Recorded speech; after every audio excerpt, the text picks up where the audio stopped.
किसी भी बहिष्कोण का मान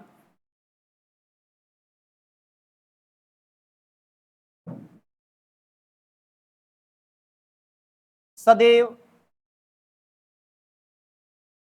उसके अंतः अभिमुख कोणों के योग के बराबर होता है। सदैव उसके अंतः अभिमुख कोणों के योग के बराबर होता है। कोणों के योग के बराबर होता है।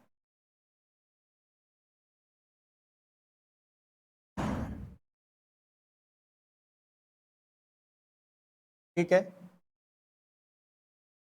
मैंने आपको बताया था कि किसी भी ट्राइंगल में किसी भी बहिष्कोण का मान हम निकालना चाहें तो उसका जो मान होता है उसके अंतः अभिमुख कोणों के योग के बराबर होता है।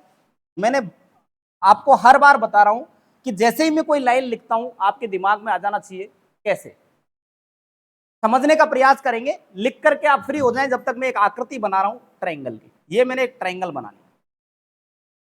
किसी भी प्रकार का एक ट्राइंगल है, कोई से भी प्रकार का ट्राइंगल हो सकता है, जरूरी नहीं है ट्राइंगल किसी एक स्पेसिफिक प्रकार का। मैंने कहा इसका ये वाला कोण जो है मेरा 60 डिग्री है, समझना बात, और ये वाला कोण मेरा 80 डिग्री है। तो डेफिनेट आप कहोगे गुरुजी ये वाला कोण आपका 40 डिग्री होगा, क्योंकि त्रिभुज के तीनों अंत्य कोणों का योग 180 डिग्री होता है। तो 8 और 6 14 और 4 18 हो गया कि 180।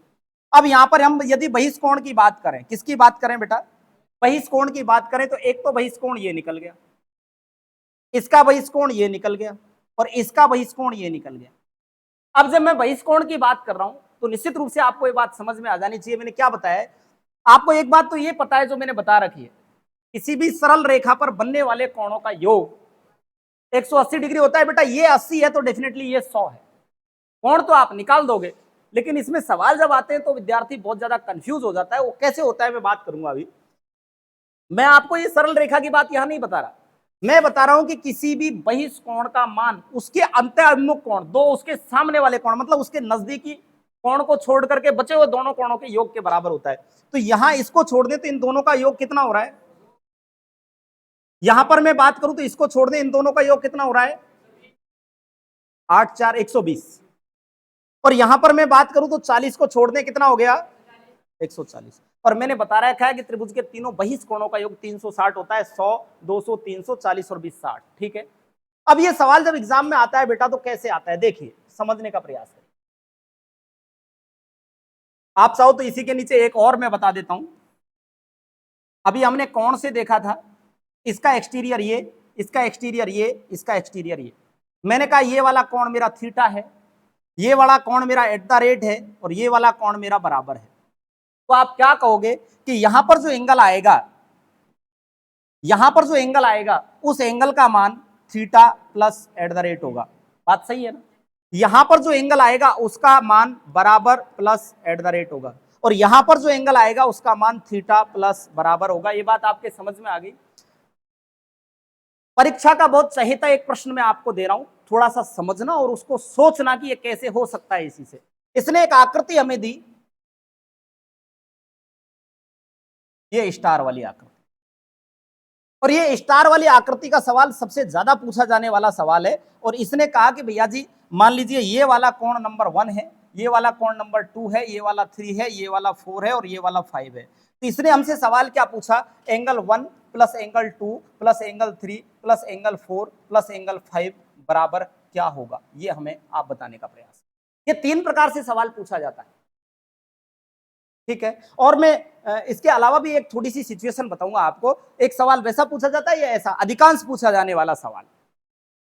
तो हमने क्या देखा अभी, हमने यहां पर अभी देखा बेटा कि किसी भी त्रिभुज का एक्सटीरियर एंगल यानी बहिष्कोण, उसका योग जो होता है अंतः अभिमुख कोणों के योग के बराबर होता है। ये हमने अभी पढ़ा या नहीं पढ़ा, पढ़ा है। तो आप एक बार मेरी तरफ थोड़ा सा ध्यान से देखना, क्या यहां से मैं इसको डार्कन जो कर रहा हूं, यहां से जो मैं इसको डार्कन कर रहा हूं, ये क्या एक ट्रायंगल बन गया क्या, आप कहोगे यस।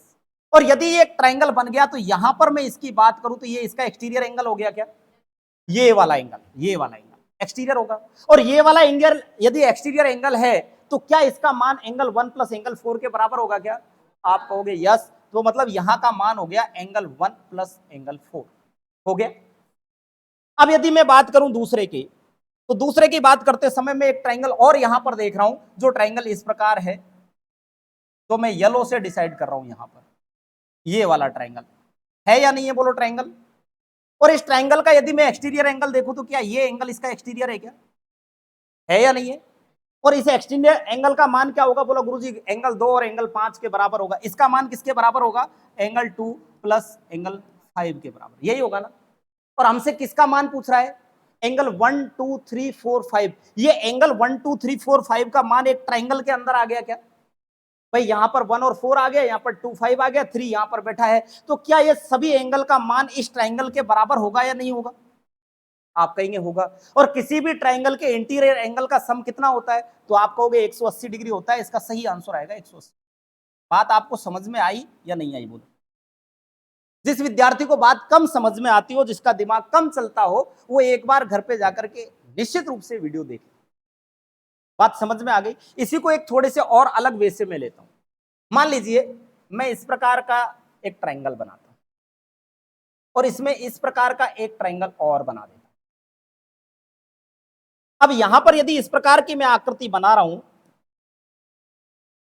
तो यहां पर triangle number 1, triangle number 2, triangle number 3, triangle number 4, triangle number 5, triangle number 6। कई बार लोग इसमें भी क्या है, वो एक्सटीरियर एंगल वाला फॉर्मूला लगाने लग जाते हैं। ये क्या थोड़े से भ्रमित करने वाले सवाल होते हैं। हमें पता है भैया जी, हम यहां से एक बात कह सकते हैं कि ये वाली जो येलो लाइन है, ये वाली पूरी येलो लाइन जो एक ट्राइंगल का निर्माण कर रही है क्या, ये जो मैंने डॉट किया है, इसमें कौन कौन से एंगल बैठे हैं, तो आप कहोगे angle 1 plus angle 3 plus angle 5। और किसी भी त्रिभुज के तीनों अंत्य कोणों का योग कितना होता है, आप कहोगे 180। यदि दूसरा जो येलो कलर का बचा हुआ है, उसमें भी तीनों कोण एंगल 4, एंगल 2 और एंगल 6 है क्या, तो इसका भी मान angle 2 plus angle 4 plus angle 6 बराबर होगा 180 के। और यदि ये सभी का मान 1 से 6 तक आपसे पूछता है, तो निश्चित रूप से ये इसका मान 360 डिग्री होगा। कई बार ये प्रश्न भी पूछा गया। तो पहला पॉइंट था हमारा, पहला बिंदु था, उम्मीद है आपको समझ में आ जाएगा।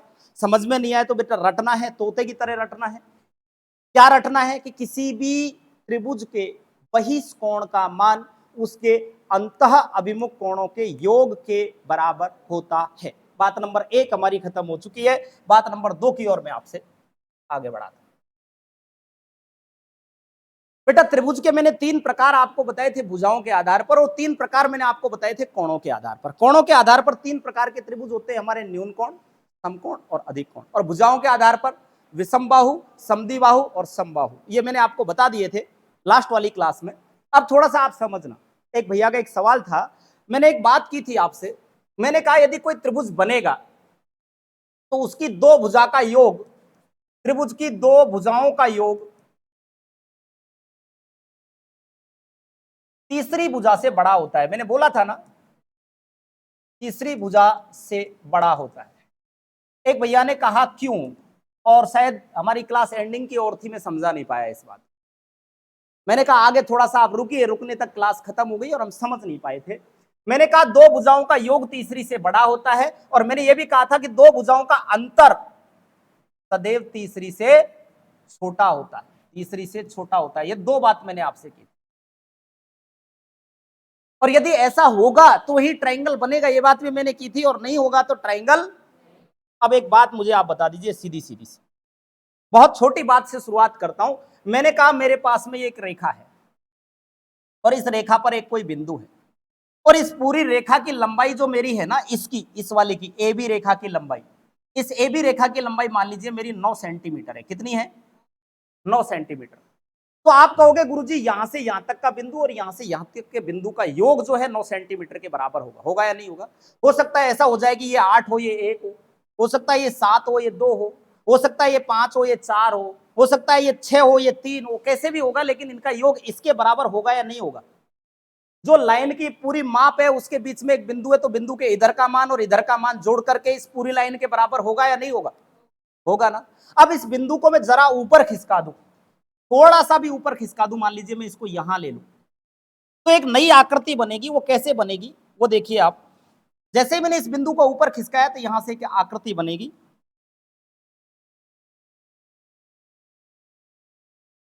इस प्रकार से।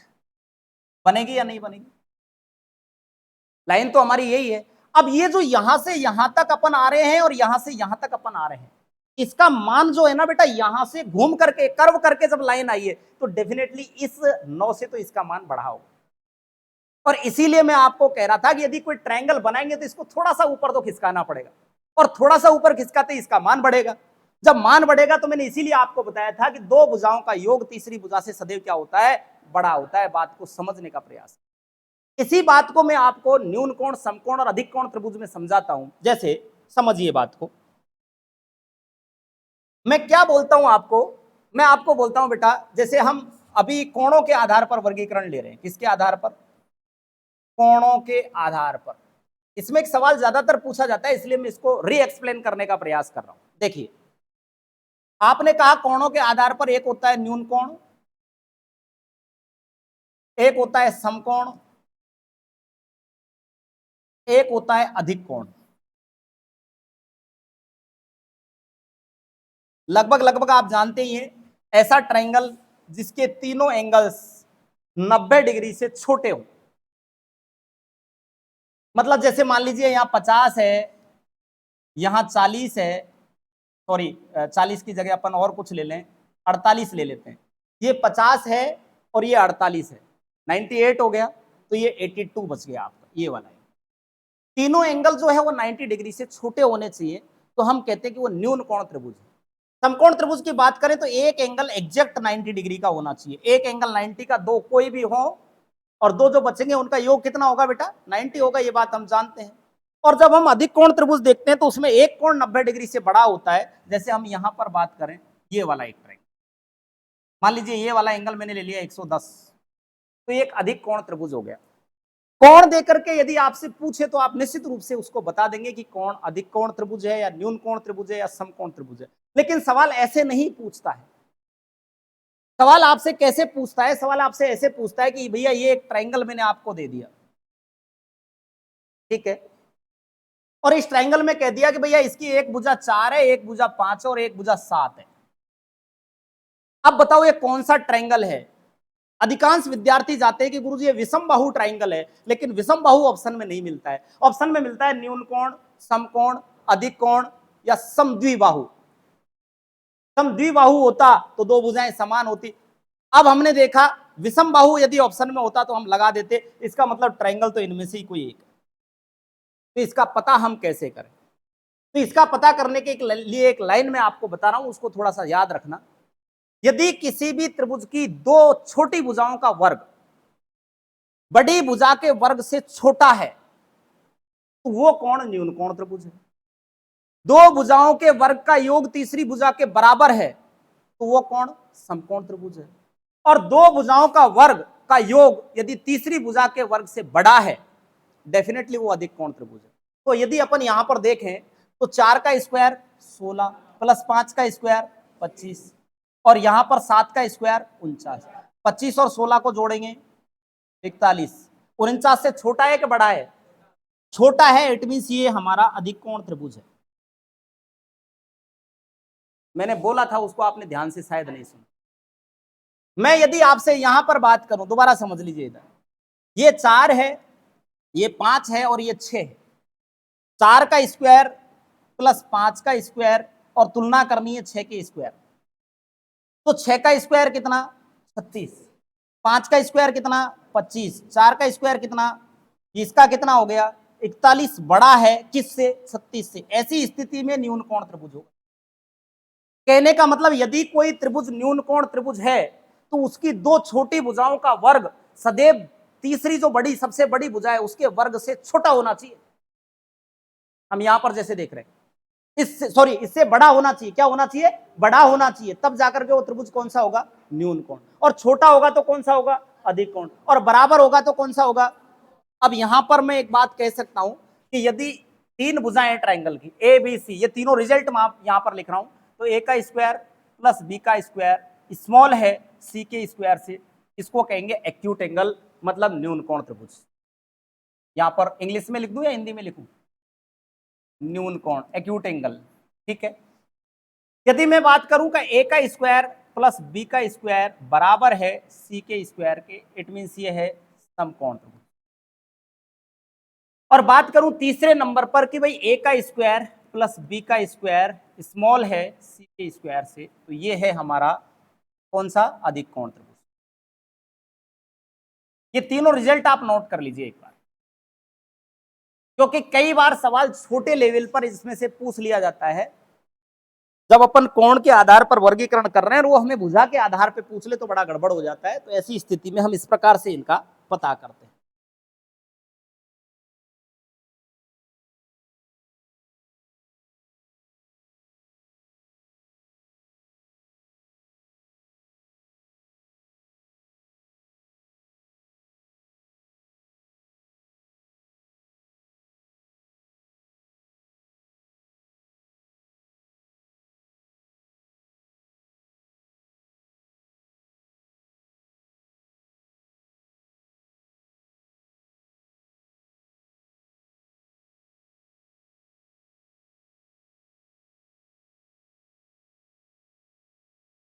मिटा दूं भैया, चलें आगे। यस, नेक्स्ट एक थ्योरम और देखिए। ये एक ट्रायंगल है, थोड़ा सा ध्यान से समझना। ये ट्रायंगल मान लीजिए ए है, बी है और ये कोण इसका सी है। इसमें एक एंगल बाइसेक्टर डाल दिया, कोण समद्विभाजक रेखा डाल दिया। और कोण समद्विभाजक रेखा के बारे में मैंने आपको करीब 5-7 बात पहले बता दी है कि कोण समद्विभाजक रेखाएं कौन कौन सी होती हैं, कहाँ मिलती हैं, कैसे क्या है। आप एक बार उसको पढ़ लेना। जैसे ये आगे इंटरसेक्ट करेगी तो ये पॉइंट मैंने बता दिया, मान लीजिए डी बन गया। ठीक है, कोण समद्विभाजक रेखा के बारे में, क्योंकि इसका सवाल कई बार पूछा गया है। सवाल तो मैं सवाल से कोरिलेटेड बात आपसे कर रहा हूं। तो यहां से मैं एक बात कह सकता हूं, इसके बारे में 2 सिद्धांत निकल करके सामने आते हैं बेटा। पहला सिद्धांत तो ये आता है कि ये वाली भुजा और ये वाली भुजा का अनुपात बराबर होगा इसके और इसके अनुपात के। कैसे? मैं ये कह सकता हूं ये और ये का मान क्या हो गया, ए बी बटे ए सी बराबर होगा किसके, बी डी बटे डी सी के। बी डी बटे डी सी के, ये आपको याद रखना है। जब ये एंगल बाइसेक्टर का काम ये रेखा कर रही है तो ऐसी स्थिति में ए बी बटे ए सी बराबर होगा बी डी बटे डी सी। पहली बात।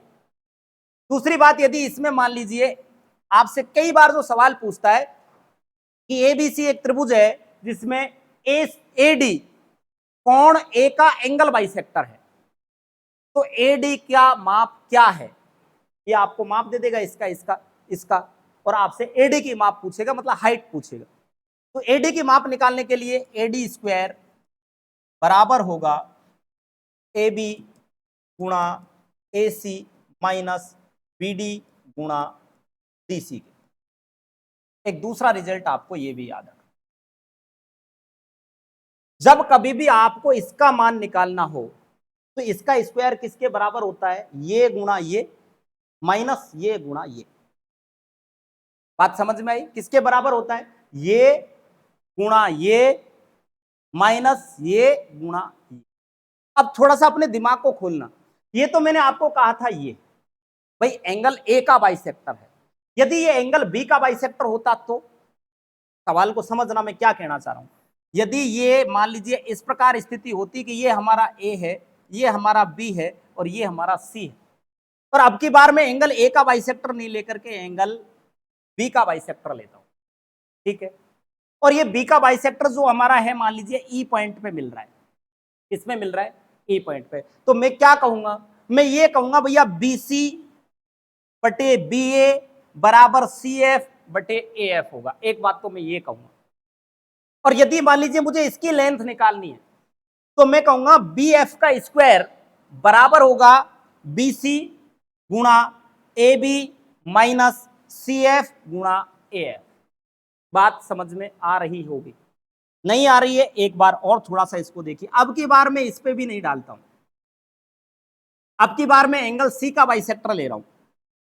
ये मेरा एक ट्रायंगल है ए बी और सी, और मैंने कहा ये सी का जो एंगल बाइसेक्टर है जिसका नाम है एम, एंगल बाइसेक्टर है, बिल्कुल स्पेशली आपको बोलेगा कि कौन समद्विभाजक है बेटा, और वो अब आपसे कहेगा कि सीएम का मान बताओ जब ये तीनों दे करके आपसे पूछे।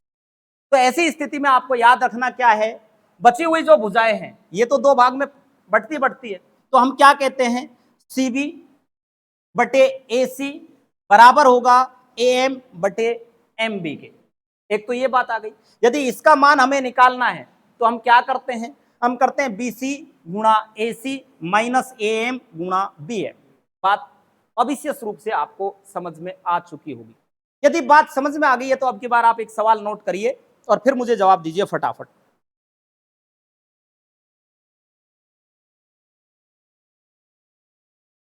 लिखिए, एक त्रिभुज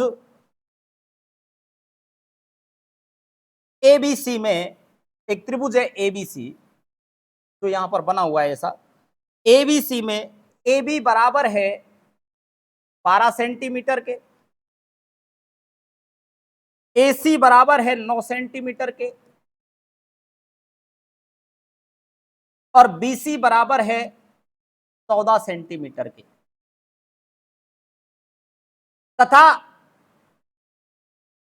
कोण ए का एक कोण समद्विभाजक एडी है, तथा कोण ए का एक ट्रायंगल एबीसी है जिसमें ए बी बराबर है 12 सेंटीमीटर, ए सी बराबर है 9 सेंटीमीटर, बी सी बराबर है 14 सेंटीमीटर, तथा कोण ए का एंगल बाइसेक्टर एडी है, तो एडी की लेंथ क्या होगी।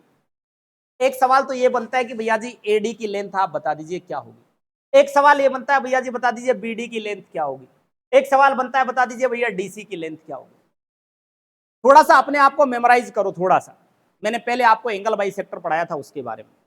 क्या मैंने एंगल बाइसेक्टर के बारे में यह कहा था क्या, कोण समद्विभाजक जो होता है वो कोण को तो दो समान भागों में बांटता है लेकिन सामने वाली भुजा को दो समान भागों में नहीं बांटता है, उसी अनुपात में बांटता है जिस अनुपात में उसके साइड की भुजाएं हैं। बोलो ये बात बोली थी या नहीं बोली थी, बोली थी। तो अब देखिए ए बी बराबर है 12, ये कितनी है 12, ए सी बराबर है 9, ए सी बराबर है 9। तो मुझे एक बात बताओ, ये वाली भुजा 12 है, ये वाली भुजा 9 है, तो ये वाला जो एंगल बाइसेक्टर है इसी अनुपात में इनको बांटेगा, बांटेगा कि नहीं बांटेगा। इस पूरे का मान कितना है 14, लेकिन 14 में यहां से यहां तक और यहां से यहां तक की डिस्टेंस क्या रहेगी ये लोग तय करेंगे। तो पहले इनका अनुपात निकाल दें हम, 12:9 किस अनुपात में है, 3 से कट रहा है, 4:3, 4:3 बराबर है 12 के, तो 4 और 3 होते हैं, सॉरी 14 के, 4 और 3 होते हैं 7, 7 बराबर 14 के, तो एक का मान आ गया 2, एक का मान 2 है तो 4 का मान 8, एक का मान 2 है तो 3 का मान 6, मतलब ये वाला तो है यहां से यहां तक 8 और यहां से यहां तक क्या है। बात समझ में आई। उसी अनुपात में बांटते हैं जिस अनुपात में इसके साइड की भुजा है। एंगल बाइसेक्टर का एक खास सिद्धांत होता है, ये मैंने एंगल बाइसेक्टर में आपको बताया है।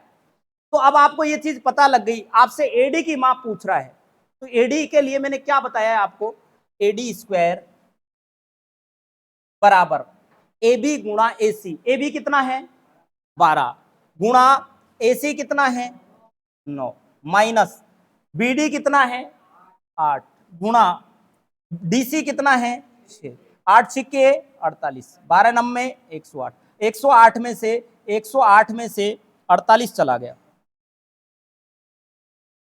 108 में से क्या चला गया 48 चला गया, कितना बचेगा 60, कितना बचेगा 60।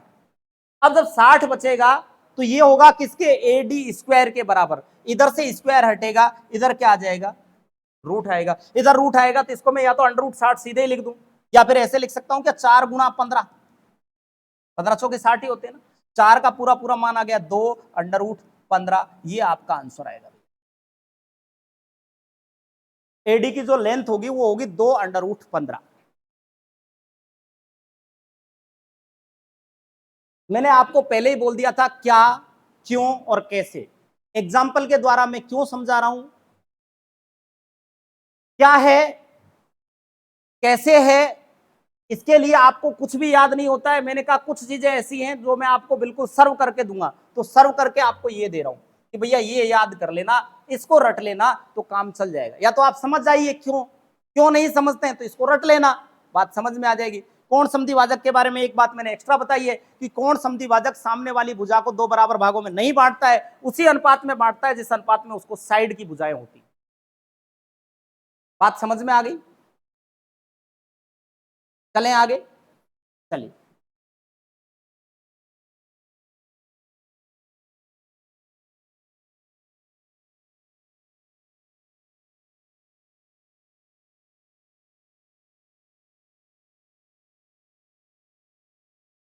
बिठा दूं? त्रिभुज के क्षेत्रफल निकालने के लिए फॉर्मूले कौन कौन से होते हैं उनको थोड़ा सा आप ध्यान से समझ लीजिए। सबसे आधारभूत क्षेत्रफल का फॉर्मूला होता है जब हमें त्रिभुज का आधार और ऊंचाई दे रखी हो। क्या क्या दे रखा हो? आधार और ऊंचाई दे रखी हो तो क्षेत्रफल का फॉर्मूला होता है 1/2 इंटू आधार इंटू ऊंचाई। सब लोग जानते हैं ऊंचाई हमेशा 90 डिग्री पर परपेंडिकुलर होती है। ऊंचाई जहां पर कहीं भी नाम आएगा, जैसे मान लीजिए ट्राइंगल है और इस ट्राइंगल की हम इसको हाइट मानना चाहें तो इसको हाइट मानते ही ऑटोमेटिक परपेंडिकुलर हो जाता है, 90 डिग्री पर कटता है। जो 90 डिग्री पर कटता है उसी को हाइट कहते हैं, उसी को लंब कहते हैं। और जब ये 90 डिग्री पर कट गया तो यहां पर थीटा बच जाता है। थीटा के सामने आपने ट्रिग्नोमेट्री कभी पढ़ी है, ऊंचाई दूरी कभी पढ़ी है तो पढ़ा होगा, थीटा के सामने वाली भुजा लंब होती है, सबसे बड़े कोण के सामने वाली सबसे बड़ी भुजा यानी कर्ण होती है और बचा हुआ आधार होता है। ये बात आपने पढ़ी होगी। चलिए दूसरी मैं बात कर रहा हूं कि कई बार आपको क्या करता है, वो ये चीजें नहीं देता है, आधार और ऊंचाई नहीं देता है, वो तीनों भुजाएं दे देता है। तीनों साइड्स जब दे रखी हूं, क्या दे रखी हूं? तीनों साइड्स जब दे रखी हूं, तीनों भुजाएं जब दे रखी हूं, तब जाकर के त्रिभुज का क्षेत्रफल S into A, sorry S minus A, S minus B, S minus C का अंडर रूट होता है, जहां पर एस बराबर होता है ए प्लस बी प्लस सी का आधा। इसको सेमी पैरामीटर कहते हैं, अर्ध परिमाप कहते हैं, क्योंकि किसी भी त्रिभुज का परिमाप उसके तीनों यानी बाउंड्री लाइन की माप का योगफल होता है और उसका आधा क्या कहलाता है? अर्ध परिमाप। तो यहां पर एस का मतलब सेमी पैरामीटर होता है और सेमी पैरामीटर को अर्ध परिमाप कहा जाता है। जैसे मान लीजिए मैं एक ट्राइंगल यहां पर बना रहा हूं, थोड़ा सा समझना बात को। जैसे मैंने कहा ये 4 है, ये 5 है और ये 7 है। एक ट्राइंगल जिसकी भुजाएं ये एबीसी में मान लेता हूं इसको, ए बी और सी। एक ट्राइंगल एबीसी है जिसमें ए बी बराबर 4 सेंटीमीटर, बी सी बराबर 7 सेंटीमीटर और ए सी बराबर 5 सेंटीमीटर है। तो बताओ ट्राइंगल एबीसी का क्षेत्रफल क्या होगा? जब तीनों भुजाएं हमें दे रखी हों तो सबसे पहले तो हम एस का मान निकाल ले, सेमी पैरामीटर निकाल ले, अर्ध परिमाप निकाल ले। 7 और 5 12 और 4 16 और 16 का आधा क्या हो गया? 8। एस का मान कितना आ गया बेटा? 8। ठीक है, तो हम क्या करेंगे? 8 में से पहला 4 घटा दिया, क्या बच गया? 7। 8 माइनस 4 4, 8 माइनस 7 1, 8 माइनस 5 3, यही रहेगा ना। 3 एकम 3, 3 चौके 12, 12 अंठे 96। और क्या अंडर रूट 96 को मैं 16 इंटू 6 लिख दूं? क्या 16 6 96 होता है? तो ये हो जाएगा बेटा 4 अंडर रूट 6 सेंटीमीटर स्क्वायर, इसका क्षेत्रफल आ जाएगा। बात समझ में आ गई? जब तीनों भुजाएं देकर के कभी भी त्रिभुज का क्षेत्रफल पूछा जाए तो वो होता है बेटा एस, एस माइनस ए, S minus B, S minus C का अंडर रूट, जहां पर एस का मान होता है सेमी पैरामीटर के बराबर। दो बातें मैंने आपको बता दी हैं। बात नंबर 3 पर अपन चलते हैं। अरे बात समझ में तो आ रही है ना? है बढ़िया तरीके से? गुरु जी थोड़ी थोड़ी कम आ रही है। बोला मन आज गुरु जी गुरु पूर्णिमा में जा रहा है, ऐसा हो रहा है क्या? है बोला हमारे वहां पे गुरु जी ने भंडारा किया है, उसमें जाते तो नुक्ति खाते, वहां पे भी मन जा रहा है। कितने लोगों ने गुरु बना रखे आप में से? अरे ऐसे कितने विद्यार्थी हैं आप में जिन्होंने गुरु बना रखे हैं? गुरु अवश्य बनाना चाहिए, है ना? किसी को ही बना लो लेकिन बनाओ गुरु। किसी को मतलब जो आपको कुछ ज्ञान दे सके, है ना? बोला हमारा गुरु तो गुरु जी गूगल है और व्हाट्सएप के स्टेटस है। हमको लगता है कि ये बात अच्छी है, सट से स्क्रीनशॉट लिया और चेप देते दूसरे को। चलिए, तो हमने दो फॉर्मूले यहां पर पढ़े हैं। फॉर्मूला नंबर तीसरा हम देखते हैं यहीं पर, क्षेत्रफल निकालने का। कई बार क्या होता है, वो आधार और ऊंचाई भी नहीं देता है, तीनों साइड्स भी नहीं देता है। अब की बार क्या देता है, वो तीनों माध्यिका देता है। तीनों माध्यिका देकर के त्रिभुज का क्षेत्रफल पूछा जा सकता है। माध्यिका जिसको मिडाइन कहते हैं, मैंने अच्छी तरह आपको पढ़ाया है माध्यिका को। तो तीनों मिडाइन देकर के यदि त्रिभुज का क्षेत्रफल पूछे तो ये होता है बेटा एस माइनस मिडाइन 1, एस माइनस मिडाइन 2, एस माइनस मिडाइन 3 का अंडर रूट इंटू 4/3। यहां पर s का मान जो होगा ना बेटा, यहां पर डिनोट करना, s बराबर होगा मिडाइन 1 प्लस मिडाइन 2 प्लस मिडाइन 3 का आधा, क्योंकि यहां पे मिडाइन दे रखी है, माध्यिकाएं दे रखी हैं, तो माध्यिकाओं के योग का आधा ही यहां पर सेमी पैरामीटर होगा। बात समझना। तो अब तक मैंने आपको 3 फॉर्मूले बता दिए हैं। फॉर्मूले नंबर 4 पर हम जाते हैं और यहां से एक्सप्लेन होना शुरू हो जाता है कि ऐसा क्यों, क्योंकि सारे फॉर्मूले बने तो इन्हीं से हैं। आगे 2-3 फॉर्मूले और मैं आपको बता रहा हूं, वो बने तो इन्हीं से हैं, लेकिन क्यों बने और क्या जरूरत पड़ गई।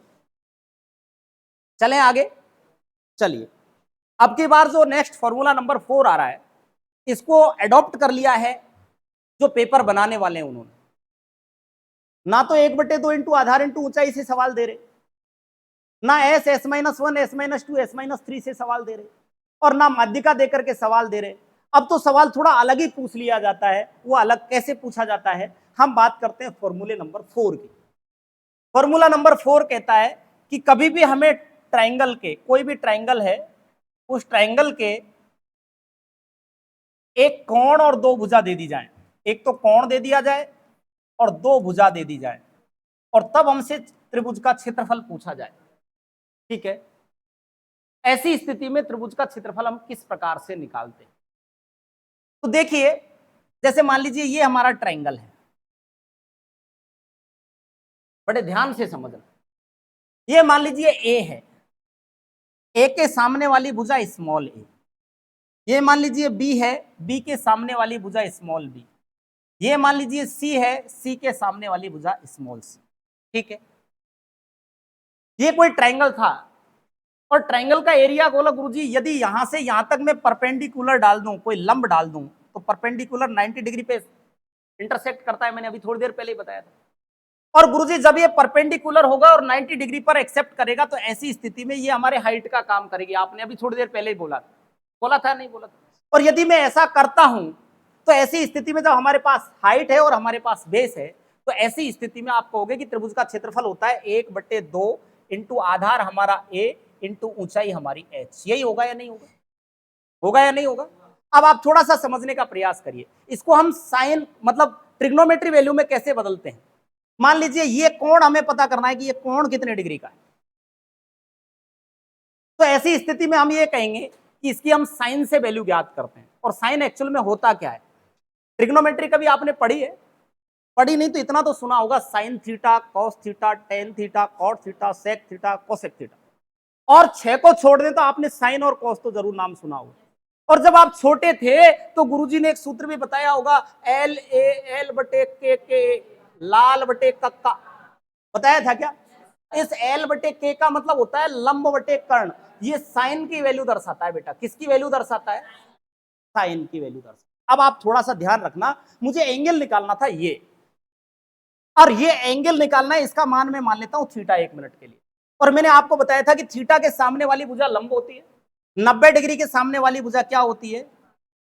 कर्ण होती है, यही ना, और बचा हुआ आधार होता है। अब मुझे एक बात बताइए, आप थोड़ा सा सोचना, मैंने यहां पर क्या बताया है? साइन की वैल्यू होती है लंब बटे कर्ण। साइन की वैल्यू क्या होती है? लंब बटे कर्ण। ये मान लीजिए मैंने कहा साइन थीटा है मेरा, तो लंब मेरा क्या है? h, और कर्ण क्या है? c। लंब मेरा क्या है? h, और कर्ण मेरा क्या है? तो मैंने यहां पर कहा कि भैया जी साइन थीटा, जो साइन बी है मेरा, इसको साइन बी लिख देता हूं, तीनों अलग अलग आएंगे। ये साइन ए आता है, ये बी आता है, ये सी आता है। मैं कहूंगा भाई साइन बी को मैं h/c भी लिख सकता हूं, कोई गलत है क्या? मैंने अभी आपको बताया था, ये वाला कोण मेरा साइन बी है, ये वाला कोण मेरा साइन ए है, ये वाला कोण मेरा साइन सी है। मैं साइन ए निकालता तो मान अलग आता, साइन सी निकालता तो मान अलग आता, क्योंकि सी निकालते ही ये क्या हो जाता? लंब क्या है? h/b। होता या नहीं होता? क्योंकि इसका कर्ण लंब बटे कर्ण करना होता है ना साइन में, तो लंब क्या होता? h, और कर्ण क्या होता? b। होता या नहीं होता? यदि मैं इसको निकालता तो यहां पर हम देखते कि लंब कर्ण कौन सा है, एक परपेंडिकुलर डाल करके देख लेते, निकलता या नहीं निकलता? ऐसी स्थिति में हमने यहां पर देखा साइन बी का मान हमारा है h/c, यही है ना? अब देखिए h को, इसको मैं क्रॉस मल्टीप्लाई कर दूं तो क्या मैं लिख सकता हूं क्या? h बराबर c साइन बी। लिख सकता हूं क्या भाई? यहां से मैंने साइन बी का मान निकाला, ये निकला एच बटे सी, तो क्या मैं इसको क्रॉस मल्टीप्लाई करूं तो एच बराबर सी साइन बी लिख सकता हूं क्या? आप कहोगे लिख सकते हो। तो अब ये एच की जगह आप इसको टिका दीजिए, तो ये बन जाएगा 1/2 इंटू आधार क्या था, ए इंटू सी इंटू साइन बी। यही हमारा जब एक कोण और दो भुजा दे रखी होती है तब फॉर्मूला निकलता है। थोड़ा सा और सोचना कैसे निकलता है। अब ये तो मैंने आपको एक्सप्लेन किया है, अब मैं इसका शॉर्टकट आपको समझाता हूं कि कभी भी दो भुजा और उनके बीच का कोण दिया रखा हो तो हम उसका मान क्षेत्रफल कैसे निकालें। देखिए, जैसे मान लीजिए ये दे रखा है, तो हम 1/2 इंटू इधर वाली भुजा और इधर वाली भुजा क्या करेंगे, 1/2 इंटू इधर वाली भुजा ए इंटू इधर वाली भुजा सी इंटू ये बीच वाला साइन थीटा, तो साइन बी आ जाएगा। यही हुआ क्या, 1/2 इंटू ए इंटू सी इंटू साइन बी। यदि मान लीजिए मुझे इसका मान निकालना होता तो अब आप क्या करते, आप कहते गुरुजी 1/2 इंटू इधर वाली भुजा ए इंटू इधर वाली भुजा बी और फिर इस कॉर्नर का नाम साइन सी। ये इसका फॉर्मूला निकलता है या नहीं निकलता? मान लीजिए ये निकालना होता तो 1/2 इंटू इधर का कोई सा पहले ले लो, कोई फर्क नहीं पड़ रहा है, बी इंटू सी इंटू साइन ए। यही निकलता क्या, जब दो भुजा और एक कोण दे रखा हो, जो भुजा और जो कोण दे रखा हो तो दोनों साइड का गुणनफल इंटू जो कोण की मान दे रखी है उसको साइन थीटा में रख करके हम इसका क्षेत्रफल निकालते हैं। उतार लीजिए या फोटो ले लीजिए, चलें आगे।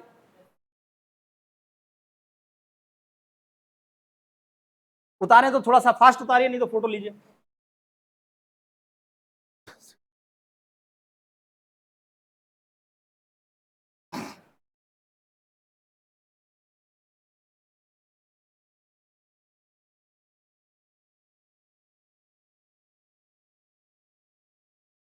अच्छा मुझे बताओ, कल परसों से जब से मैंने ट्रायंगल चलाया मैं एक बात बार बार कहता आ रहा हूं, बड़े वाले कोण के सामने वाली भुजा बड़ी होती है और छोटे वाले कोण के सामने वाली भुजा छोटी होती है।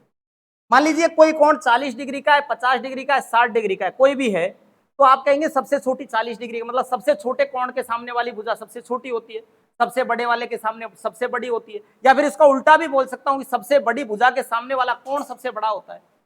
तो ये जो आपस में रेशो रहता है ना, मैं आपको बार बार लिख रहा हूं, ए के सामने वाली भुजा स्मॉल ए, बी के सामने वाली भुजा स्मॉल बी और सी के सामने वाली भुजा स्मॉल सी। आप में से किसी ने पूछने की जरूरत नहीं की, क्योंकि गुरुजी आप इनको स्मॉल ए बी सी ही क्यों मान रहे हो, क्योंकि इसे साइन रूल कहते हैं। क्या कहते हैं?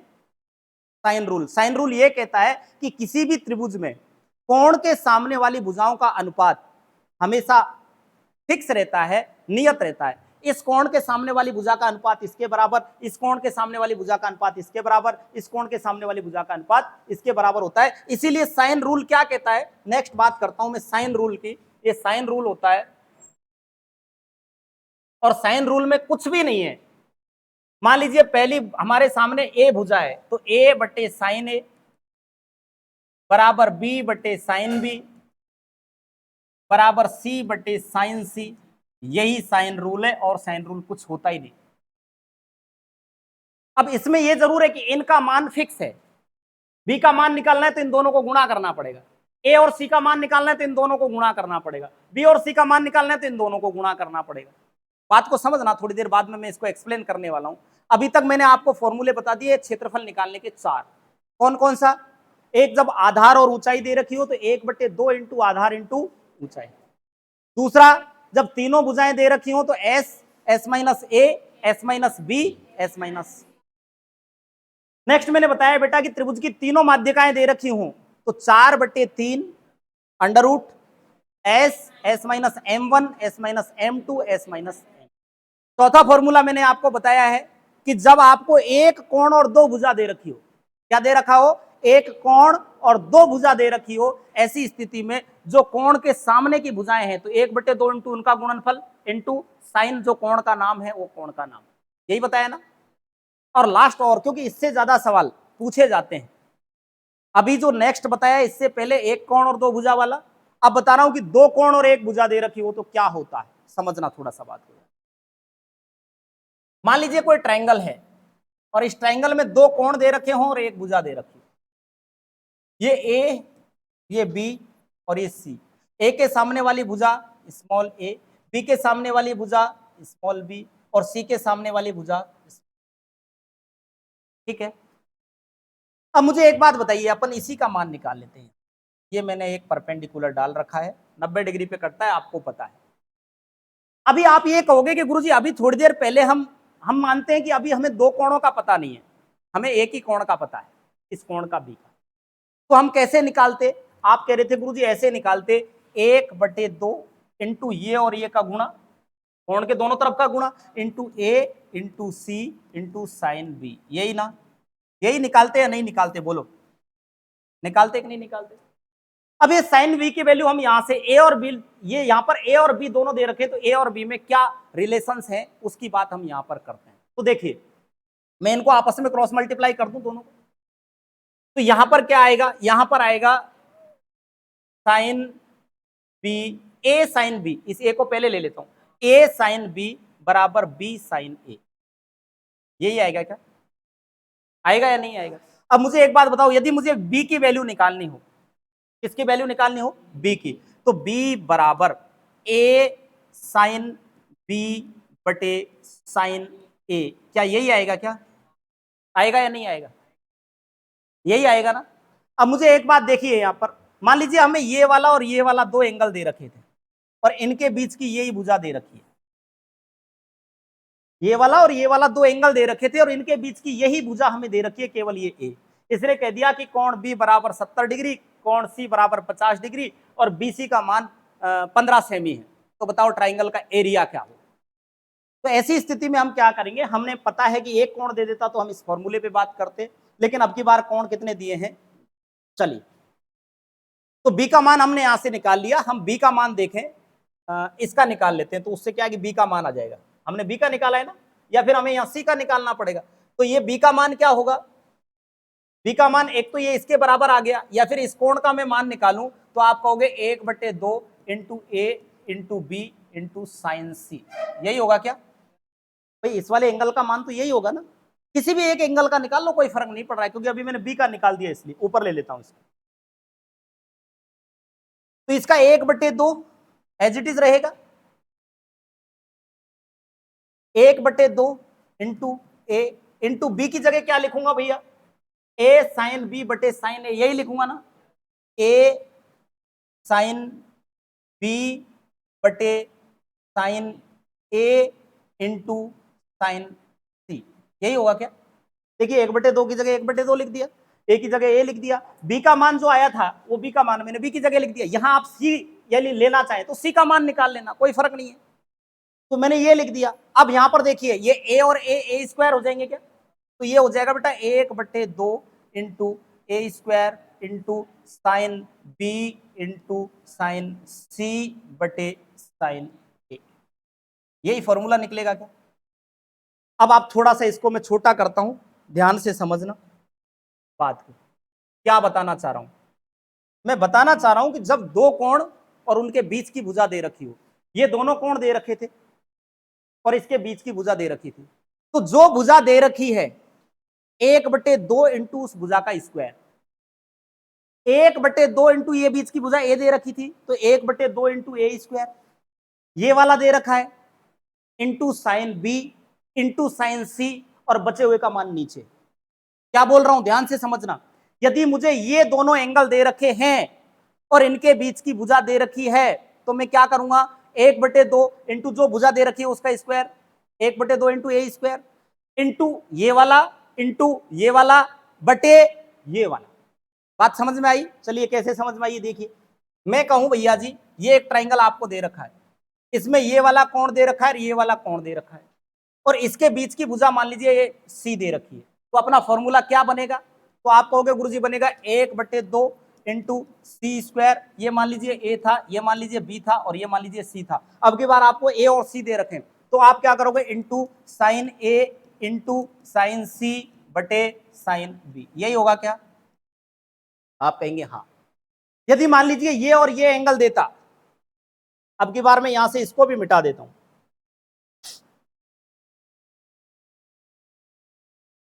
अब की बार मैं यहां से इसको भी मिटा देता हूं। मान लीजिए ये दोनों एंगल दे रखे हैं, और इनके बीच की भुजा दे रखी है, ये ए बी सी, सी के सामने वाली भुजा ये दे रखी है, और ये बी के सामने वाली भुजा बी थी, सी के सामने वाली भुजा मान लीजिए ये बी दे रखी है, समझ लेना आप। तो ऐसी स्थिति में हम क्या करेंगे, 1/2 into b square into sine a into sine b बटे साइन सी, ये आपका 2 एंगल और एक भुजा दे रखी हो। फॉर्मूले मैंने बता दिए 5, लास्ट के जो दोनों फॉर्मूले मैंने आपको बताए हैं वो बहुत बहुत बहुत मेजर इंपॉर्टेंट फॉर्मूले, इनसे सवाल आजकल पूछे जा रहे हैं। बाद में ये मत कहना कि गुरुजी आपने ये चीज पढ़ाई नहीं थी और हमारे परीक्षा में ये आ गया। अब से पहले आप RSMMB ने LDC परीक्षा ली थी, उसका सवाल उठा करके देखना, तो आपको लगेगा कि गुरुजी क्षेत्रफल निकाले कैसे, हमने पुस्तकों में ही नहीं पढ़ा, और ऐसी स्थिति आ रही है। तो आपको फॉर्मूला नंबर 4 और फॉर्मूला नंबर 5 पे ज्यादा ध्यान देना है कि जब 2 कोण और 1 भुजा दे दे, या फिर 1 कोण और 2 भुजा दे दे। बात समझ में आ गई? आगे बढ़े, चलें आगे। ये अब तक हमने पढ़े थे फॉर्मूले, अब हम आते हैं त्रिभुज की कुछ बेसिक बातों के ऊपर। ये हमारा कोई त्रिभुज है और इस त्रिभुज की हम बेसिक बात अब कर रहे हैं। बात नंबर पहला रिजल्ट आप नोट कर लीजिए। पहली बात मैंने आपको कही है, क्यों? क्योंकि ये रिजल्ट एग्जाम में आते हैं, इसलिए। कैसे मैं प्रूवन करूंगा वो आपको समझना है। कैसे समझ में नहीं आए तो एक बिंदु जो मैं पहले दे रहा हूं उसको आप रट लेना, जैसे मैंने फॉर्मूलेज वहां दिए हैं ना, उसको आप रट लेना। तो यहां पर भी मैं कुछ सिद्धांत निकाल के आपके सामने रखूंगा, उनको आपको रट लेना। यदि समझ में नहीं आए तो पहली बात समझने का प्रयास करना, नहीं समझ में आए तो लास्ट में रट लेना। मैं कहूं किसी भी त्रिभुज में, कोई से भी टाइप का त्रिभुज हो, किसी भी त्रिभुज में अधिकतम साइज का कोई वर्ग बना दिया जाए,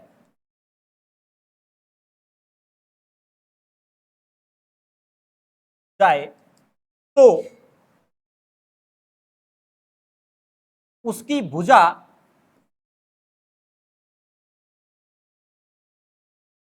आधार इंटू ऊंचाई बटे आधार प्लस ऊंचाई होती है।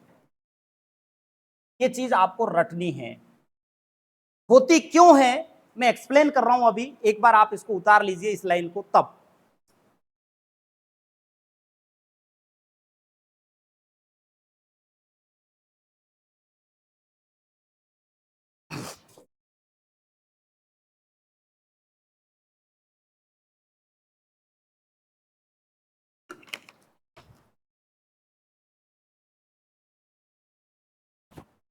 उतार लिया? चलिए ध्यान से समझिए बात को। एक ट्रायंगल बना दिया मैंने, ये थोड़ा सा दिमाग इधर उधर कहीं वुडलैंड पार्क के इर्द गिर्द गया वो तो वापस ले आना है, इसमें थोड़ा सा दिमाग ज्यादा लगाना पड़ेगा। सबका है यहीं पे, कुछ पीछे वाले तो बोल ही नहीं रहे। कट गयो? अरे हटे से के आपसे पीछे वाली और निराश हो रही है। क्या नाम? हाँ ये बीच में बैठी, सरदर्द हो रहा है क्या? अरे गुरुजी मारती कह रही है कि क्या नाम है आपका? क्या? उषा? पुष्पा? मुस्कान? मुस्कान के चेहरे की मुस्कान देखो आप। मैं कह रहा हूं ना, नाम के अपोजिट काम। एक बार भी नहीं मुस्कुराई। अरे मुझे देख के ही मुस्कुरा दे बेटा, ध्यान देना इधर। बस अलर्ट करने के लिए, आप कहीं सपनों में खो गई थी। कुछ तो चल रहा था, दिमाग चल रहा था ना। चलिए पॉइंट को छोड़ दीजिए, यहीं पे आ जाइए। मैंने कहा भैया जी कोई हमारा ट्रायंगल है और उस ट्रायंगल में मैक्सिमम साइड का कोई वो बना दिया जाए, स्क्वायर वर्ग बना दिया जाए। मान लीजिए ट्रायंगल ए बी और सी था, ठीक है। इस ट्रायंगल में एक मैक्सिमम साइड का मैं स्क्वायर बना रहा हूं, ये स्क्वायर है। और आपको पता है स्क्वायर की सारी भुजाएं बराबर होती है। यदि ये भुजा मेरी एक्स है तो ये भुजा भी x है, ये भुजा भी x है, ये भुजा भी x। बात आपको अंडरस्टूड है। मैं मानता हूं a के सामने वाली भुजा मेरी a, b के सामने वाली भुजा मेरी b, और c के सामने वाली भुजा मेरी c। अब मैंने इसमें क्या किया, एक परपेंडिकुलर डाला, एक लंब डाला, जो कि यहां से डाला है। ये एक परपेंडिकुलर मैंने डाला, और परपेंडिकुलर ऑलवेज भी इंटरसेक्ट इन 90 डिग्री, 90 डिग्री पे इंटरसेक्ट करता है, आपको पता है। और जब कोई भी परपेंडिकुलर 90 डिग्री पर इंटरसेक्ट करता है तो हम उसे हाइट कहते हैं। क्या कहते हैं बेटा, कहते हैं या नहीं कहते हैं? अब जब इसको हम हाइट कहते हैं बेटा, मान लीजिए पूरी हाइट हमारी h है, क्या है, h है, तो आप मुझे बात बताओ, यहां से यहां तक, ये यहां तक सर्कल की, सॉरी वर्ग की लाइन तक, ये हमारी x होगी क्या? तो ये हमारी h माइनस एक्स रहेगी क्या? आप कहोगे निश्चित रूप से ये वाली जो साइड है ये h माइनस एक्स रहेगी। रहेगी या नहीं रहेगी? रहेगी ना। इसको, इस पॉइंट को मैं नाम दे देता हूं L, इस पॉइंट को मैं नाम दे देता हूं जहां पर ये वर्ग और ये परपेंडिकुलर इंटरसेक्ट कर रहा है, इसका नाम है L, और ये नया बिंदु बना, इसका नाम है K। ये हमारा P है, ये हमारा Q है, ये हमारा R है, ये हमारा S। ये हमने एक स्क्वायर का नाम दे दिया PQRS, ठीक है। अब मान लीजिए मैंने आपको वर्ग के बारे में पढ़ाया कि वर्ग की दो भुजाएं समान और समानांतर होती है। ये भुजा समान, समानांतर, ये भुजा भी समान, समानांतर। जब कभी भी भुजाएं समानांतर हैं तो बनी हुई आकृतियां समरूप होती हैं बेटा। क्या होती है? समरूप। ये सिमिलरिटी मैंने आपको अभी पढ़ाई नहीं है, जब मैं पढ़ाऊंगा सिमिलरिटी आपको तो समझ में आ जाएगी। सिमिलरिटी क्या कहती है, एक बार उस सिमिलरिटी के बारे में अपन थोड़ा सा समझ लेते हैं। सिमिलरिटी ये कहती है कि यदि कोई दो ट्रायंगल आपस में सिमिलर हैं, ये मान लीजिए ए बी सी कोई ट्रायंगल है, ये सिमिलर है पी क्यू आर के, पी क्यू आर के। सिमिलर का मतलब होता है समान होना, एक जैसा होना। तो सिमिलर में साइज बड़ी छोटी हो सकती है, कोई दिक्कत नहीं है। समरूपता अलग होती है, सर्वांग समता अलग होती है। बात कर रहा हूं समरूपता की, ठीक है, सिमिलरिटी की। तो मैं यहां पर लिख सकता हूं ए बी सी सिमिलर है पी क्यू आर के। अब आप समझना बेटा, ए बराबर रहेगा पी के, बी बराबर रहेगा क्यू के, सी बराबर रहेगा आर के, ए बी बराबर रहेगा पी क्यू, ए सी बराबर रहेगा पी आर के। ये सिमिलरिटी का एक रूल होता है। तो यहां पर आप देखिए कि जब हमने यहां पर देखा ये दो पैरेलल लाइनें, तो ट्रायंगल हमारे सिमिलर रहेंगे। अब ऐसी स्थिति में मैं ट्रायंगल नंबर इसको ले रहा हूं, ए एल क्यू को। किसको ले रहा हूं? ए एल क्यू को। Triangle A L Q similar है ट्रायंगल ए के बी के, ट्रायंगल ए के बी के, ठीक है। तो ऐसी स्थिति में मैं क्या यूं कह सकता हूं क्या, ए एल बटे ए के बराबर है ए क्यू बटे ए बी। ये मैंने पॉइंट नंबर 1 दे दिया। यदि दूसरी बात पे मैं चलूं तो दो ट्राइंगल यहां पर भी बन रहे हैं, एक बन रहा है ए क्यू आर, ये बन रहा है ना ए क्यू आर, और एक बन रहा है पूरा ए बी सी, ये भी आपस में सिमिलर होंगे। तो मैंने दूसरी बात यहां पर कही, triangle A Q R similar है ट्राइंगल ए बी सी के। तो यहां पे भी मैं क्या कह सकता हूं, ए क्यू बटे ए बी बराबर है क्यू आर बटे बी सी। मुझे एक बात बताना बेटा, यहां पर ए क्यू बटे ए बी का मान क्या है, और यहां पर भी ए बी बटे ए क्यू का मान क्या है। तो यहां पर इसका मान ये है और इसका मान ये है, तो क्या मैं ये कह सकता हूं कि इसका मान ये है? भाई ये इसके बराबर है और ये इसके बराबर है, ए क्यू बटे ए बी के बराबर ये भी है और ए क्यू बटे ए बी के बराबर ये भी है। तो क्या मैं इससे ऐसे कह सकता हूं क्या कि भैया जी ए एल बटे ए के बराबर होगा किसके, क्यू आर बटे बी सी के, ठीक है।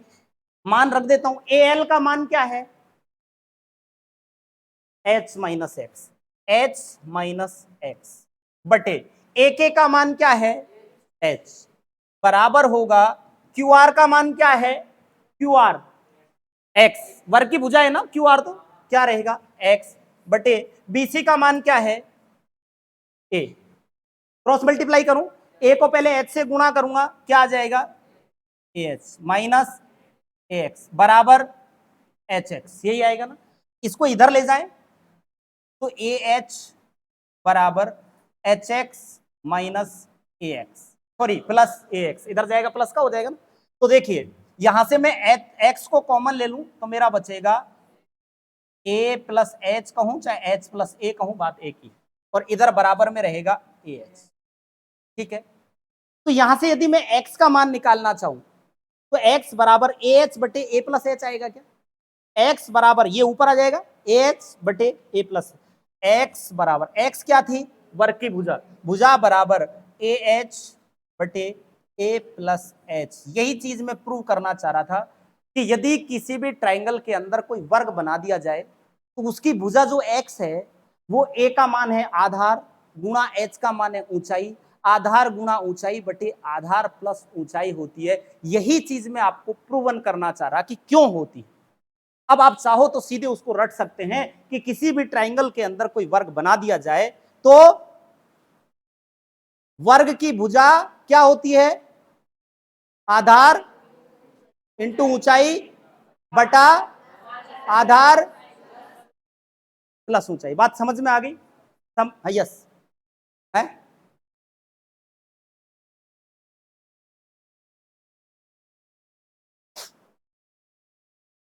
देखिए अब आप मेरे को तीनों फटाफट से उदाहरण बता देना। मैं आपको तीन आकृतियां यहां पर बना रहा हूं। ये मेरा ट्राइंगल है, ये वाली भुजा ए के सामने स्मॉल ए, ये वाली भुजा बी के सामने स्मॉल बी, सी के सामने स्मॉल सी। मैंने बनाया यहां पर एक वर्ग, तो वर्ग की भुजा क्या होगी? ये मान लीजिए मेरी H1 रहेगी यहां से यहां तक, तो ये आप क्या लिखोगे? ए इंटू H1 बटे ए प्लस H1। ठीक है, यदि इसी को मैं मान लीजिए ये हाइट जो मेरी यहां से थी,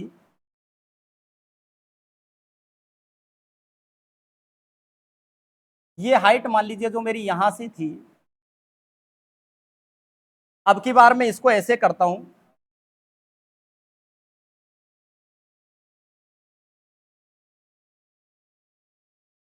इसको यहां से यहां कर देता हूं। इस प्रकार से मैं वर्ग बना रहा हूं और ये वाली मैंने हाइट अब की बार ये ले ली। तो आप क्या कहोगे? इसका इसकी भुजा मान लो एक्स वाई जो भी रहेगी उसका मान क्या रहेगा? आधार, आधार क्या है? बी गुणा ऊंचाई में H2 लेता हूं बटे बी प्लस H2, यही रहेगी ना। यदि सी पर लेता तो सी गुणा H3 बटे सी प्लस H3 रहेगी। बात आपको समझ में आ चुकी होगी। आपको रटना यही है, समझना यही है कि यदि किसी भी ट्राइंगल के अंदर कोई बड़े साइज का जो चारों भुजाओं को छूता हुआ कोई वर्ग बना दिया जाए तो उस वर्ग की भुजा आधार गुणा ऊंचाई बटे आधार प्लस ऊंचाई होती है। बात समझ में आ गई? अंडरस्टूड है? आगे चलते हैं। नेक्स्ट एक पॉइंट लिखिए, यदि किसी त्रिभुज में, यदि किसी त्रिभुज में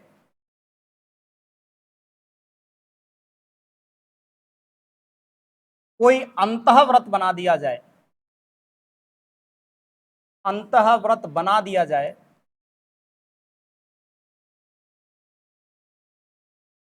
तो उसकी त्रिज्या, तो उसकी त्रिज्या क्षेत्रफल बटे अर्ध परिमाप होती है।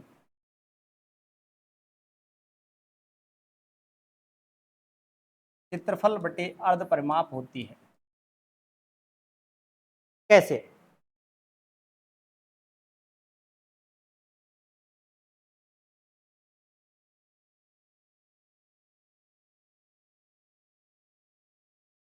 देखना बेटा इधर एक बार और थोड़ा सा ध्यान दे लेना। ये मान लीजिए एक ट्राइंगल है,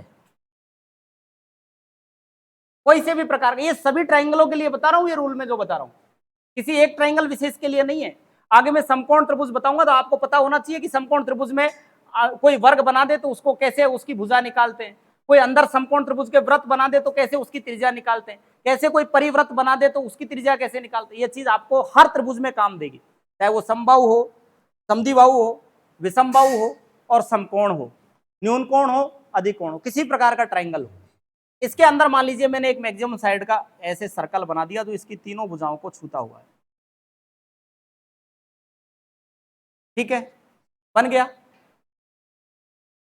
आपको मैंने सर्कल के अंदर एक बात पढ़ाई थी, यदि आपको याद है तो, सेंटर पॉइंट से लेकर के सरकमफ्रेंस तक की दूरी को त्रिज्या कहते हैं।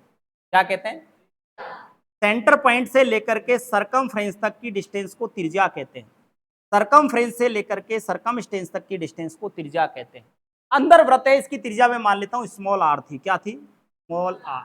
ठीक है, यहां तक तो किसी को कोई दिक्कत नहीं है ना। अब आगे थोड़ा सा चलिए,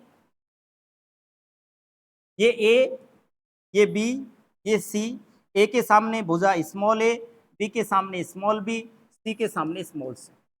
ठीक, चलिए मैं क्या करता हूं, मैं एक काम करता हूं कि ये जो भी इनकी त्रिज्याएं हैं इनको शीर्ष से मिला देता हूं।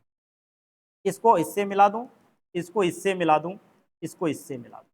ठीक है, तो क्या मुझे एक बात बताना, मैं थोड़ा सा डार्कन करते करते आपको बता रहा हूं, यहां से लेकर के यहां तक क्या एक ट्रायंगल बनेगा क्या? जिसको मैं नाम देता हूं एक, ट्रायंगल नंबर 1। क्या मुझे एक बात बताना, यहां से लेकर यहां तक एक ट्रायंगल बनेगा क्या? का नाम दे दिया मैंने ट्रायंगल नंबर 2, और ये बचा हुआ ट्रायंगल नंबर 3। और यदि इन तीनों ट्रायंगलों के एरिया को जोड़ दें तो क्या त्रिभुज के क्षेत्रफल के बराबर होगा क्या? अरे पूरे त्रिभुज के क्षेत्रफल के बराबर नहीं होगा क्या? तो हम ट्रायंगल नंबर 1 का एरिया निकालते हैं। ट्रायंगल नंबर 1 का एरिया होगा 1/2 इंटू आधार क्या है? a, इंटू ऊंचाई कितनी है? r।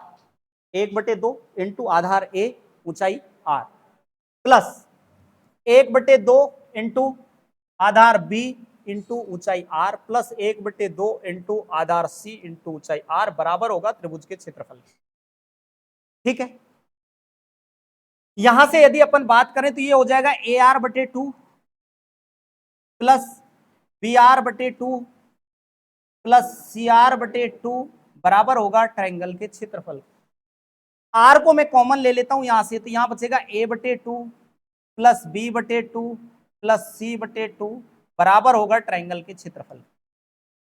यदि इन दो का दो लघुत्तम ले लूं मैं, तो ये दो का दो एक बार भाग जाएगा, इस दो का भी एक बार, इस दो का भी एक बार, एक गुणा ए करेंगे तो A plus B plus C, तो क्या ये RA plus B plus C/2 आएगा क्या? बराबर होगा ट्रायंगल के क्षेत्रफल। मुझे क्या निकालनी है? R निकालनी है। तो R निकालनी है तो R बराबर, ये क्षेत्रफल तो एज इट इज रहेगा, ये बटे में चल जाएगा A plus B plus C। A plus B plus C को कहते हैं त्रिभुज का अर्ध परिमाप, सेमी पैरामीटर। तो मैं यहां पर क्षेत्रफल बटे अर्ध परिमाप, यही बात मैं आपको प्रूव करना चाह रहा था कि किसी भी ट्रायंगल के अंदर कोई सर्कल बना दिया जाए तो सर्कल की त्रिज्या क्षेत्रफल बटे अर्ध परिमाप होती है। ये क्षेत्रफल और ये अर्ध परिमाप, क्षेत्रफल बटे अर्ध परिमाप होती है, ये बात आपको याद कर लेनी। टाइम हो गया क्या? एक दो बात और बता देता हूं बस, अब की बार एक्सप्लेन नहीं करूंगा, सीधा रटने वाली बात बता रहा हूं। नेक्स्ट लिख लीजिए, लास्ट बिंदु लिख लीजिए। यदि किसी त्रिभुज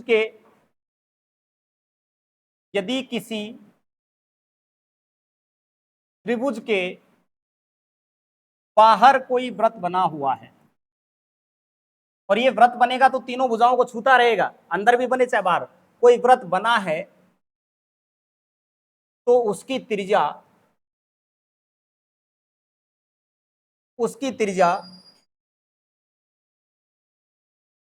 R बराबर ABC/4, तीनों भुजाओं का गुणनफल बटे 4 होती है। ये 10-12 बिंदु मैंने आपको आज बताए हैं बेटा, ये आप रट लेना, याद कर लेना। इस वीडियो को तकरीबन 4-5 बार आप देखना। मैंने आपको पहले ही बता दिया, मेजर इंपॉर्टेंट यदि